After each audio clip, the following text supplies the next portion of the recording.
যে শাখা দরকার সেই শাখা আর বিষয়ে দৃষ্টি আকর্ষণ করেছেন। নতুন ভবন, পুরানো ভবনের পরিবর্তে স্কুলের সীমানা প্রাচীর, গেট এবং কলেজ শাখার বিজ্ঞানাগার থেকে শুরু করে আসবাবপত্র, শিক্ষক সংকট বিষয়গুলো উপস্থাপন করেছেন, আমার দৃষ্টিতে নিয়ে এসেছেন এবং কলেজ শাখার এমপিও ভুক্তর বিষয় আছে।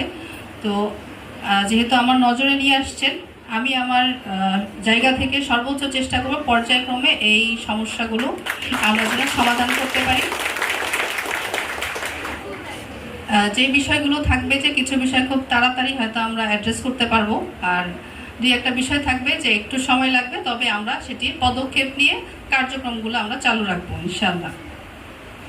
সম্মানিত উপস্থিতি, উপজেলা নির্বাহী অফিসার পাশাপাশি অত্র প্রতিষ্ঠানের সভাপতি হিসেবে সঙ্গত কারণে অনেক ব্যস্ততা থাকে, তারপরেও আমার অগ্রাধিকার তালিকায় রয়েছে শিক্ষা প্রতিষ্ঠানের যে কোনো অনুষ্ঠান। ভারপ্রাপ্ত অধ্যক্ষ মহোদয় আমাকে বলার সাথে সাথে কিন্তু আমি সম্মতি জ্ঞাপন করেছি, কারণ আমি জানি যে এই যে শিক্ষা প্রতিষ্ঠানে আমি যাদের সামনে কথা বলবো তারা হচ্ছে সামনের বাংলাদেশ। তো এই জায়গাটিতে কথা বলা, এই বিষয় নিয়ে কাজ করা, এটি আমার একটি আগ্রহের জায়গা। তো সেই জন্য স্কুলের এই অনুষ্ঠানটি আসলে দেরিতে হওয়ার কারণে আমার সুযোগ হয়েছে, নিয়ম অনুযায়ী হলে হয়তো আমি সেই সুযোগটি পেতাম না। তো দেরিতে হয়ে হয়তো ভালোই হলো। তারপর অনুরোধ করব যে এগুলো পরবর্তী বছরে আপনাদের যে কার্যক্রমগুলো যথা নিয়মে আপনারা সম্পন্ন করবেন, এইটুকু আমি আপনাদেরকে বলছি, তাহলে হচ্ছে দেরি হয় না আর কি। সম্মানিত উপস্থিতি, আমি প্রথমে আমাদের শিক্ষার্থীদের উদ্দেশ্যে বলবো যে আজকে আমি শুরু থেকে আমি কিন্তু অনুষ্ঠানটা খুব মনোযোগ দিয়ে শুনেছি।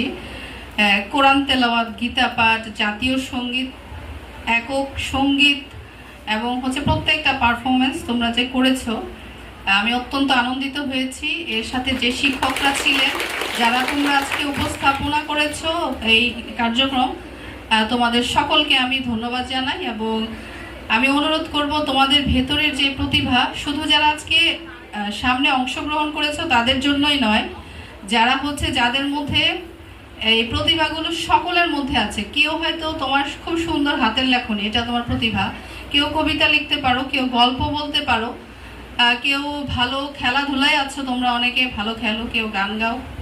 তো বই পড়ার অভ্যাস, সব কিছুই হচ্ছে আমাদের যে পড়াশোনা, সেই পড়াশোনার ক্ষেত্রে আমাদেরকে আসলে কি করে এগিয়ে নিয়ে যায়। একটানা পড়া আসলে সম্ভব না। তো সেই ক্ষেত্রে আমরা এই ধরনের কোকারিকুলাম অ্যাক্টিভিটিসগুলোকে আমি জোরদার করার জন্য অনুরোধ করব। আপনাদের খেলাধুলা থেকে শুরু করে এবং পাশাপাশি ডিবেটের বিষয়টা এসেছে।